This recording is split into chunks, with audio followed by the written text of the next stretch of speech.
Hello guys, good afternoon guys. Ito pa ang topic natin ngayon guys. Regarding sa ipis guys.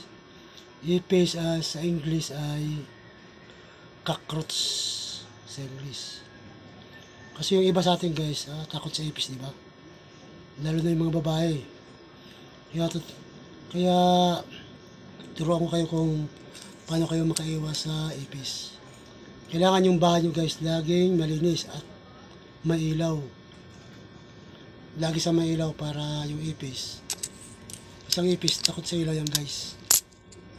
Dahil sa mga babae, yan ipis, takot sa mga maliwanag. Ang gusto nila ay madilim.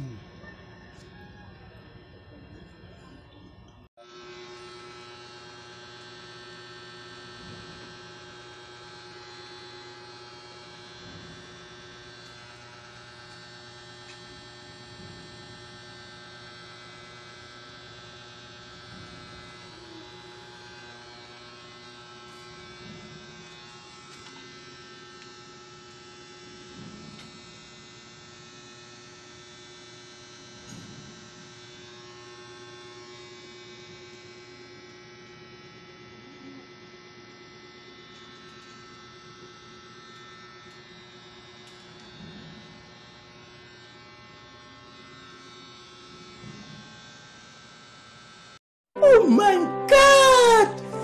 Wow! Pwede na! Tapos guys, yung makakuha ng sakit sa ipis guys, pag dumapo sa mga platuhan nyo, salmonella.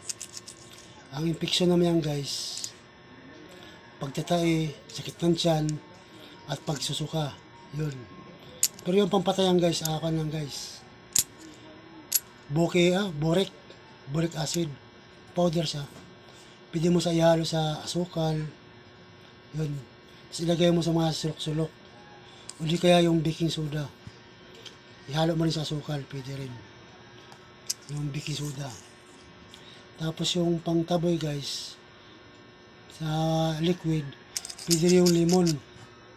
Lemongrass. Lemongrass. Lemon at yung mga kalamansi. Yun, giyati mo siya. Pagkatapos ilagay mo sa tubig na may spray. Spray bottle. Pwede mo sa i-spray sa mga gilid-gilid. Para lumabas yung ipis, mapatay yung ipis guys. So guys, nag-alaga kasi ako ng ipis guys eh. Kaya hindi ko na pwedeng patayan kasi nag-alaga ako ng ipis.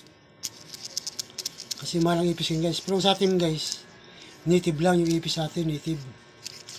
Ang isang piraso yan guys, pag binili guys, mga 20 or 25 pesos isang piraso. Pampakain yan sa kan guys, tarantula. At saka sa mga scorpion, mga isda rin sa arwana, yan, pinapakain yan. Basta tandaan nyo guys, yung ipis guys, basta lagi lang maliwanag yung bahay nyo. Kasi ang ipis, nagtatago yan sa dilim. Tapos, pwede ka rin magtalim ng kang guys. Magtalim ng mga simple lang, yung dito lang sa atin. Mga oregano, di kaya yung tanglad. Lemongrass, pwede ka rin magtalim. Kasi yan ang takot sa mga insekto niyan. Kasi mababango. Kasi ang mga ipis kasi guys, ang gusto nila mababaho. Mabaho, saka matubig. Yan ang gusto nila. Kaya pwede ka rin magtalim siya kung maluwag yung bakuran mo. Pwede ka magtanim sa gilid para iwas ipis. Kailangan laging tuyo yung mga paligid guys. Para iwas ipis sa lamok. Kayong mga takot sa ipis, huwag na kayo matakot. Kasi yung ipis, hindi naman niya nakakan yung ipis eh. Mas matakot kayo sa kitbahay nyo. Kasi yung kitbahay nyo, pili kayong imartis niyan. Hindi naman matakot, pero yung ipis wala yan. Pag di mo lang galawin, hindi wala naman yung ipis eh. Kaya yung ipis, lagi lumilipad yan. Kasi maliwanag. Ayaw na sa maliwanag eh. Di ba nakita yung ipis pag maliwanag? Lipad ng lipad. Ayaw nila yung maliwanag. Pag maliwanag yung bahay mo, walang ipis yan. Saka malinis. Kahit naghugas ka ng plato, kailangan mo pa rin banlawan yung plato bago sadukan mo ng pagkain o ano dyan.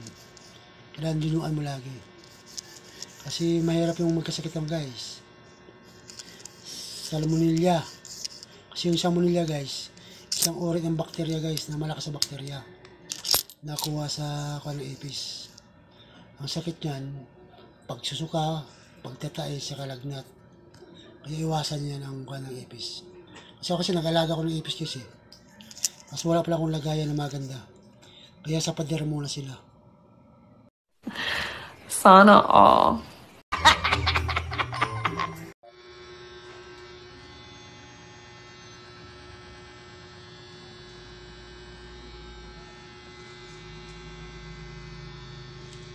Ayun, may itlog pa guys, isa.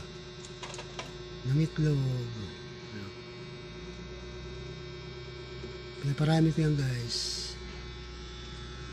Tataguan sila guys.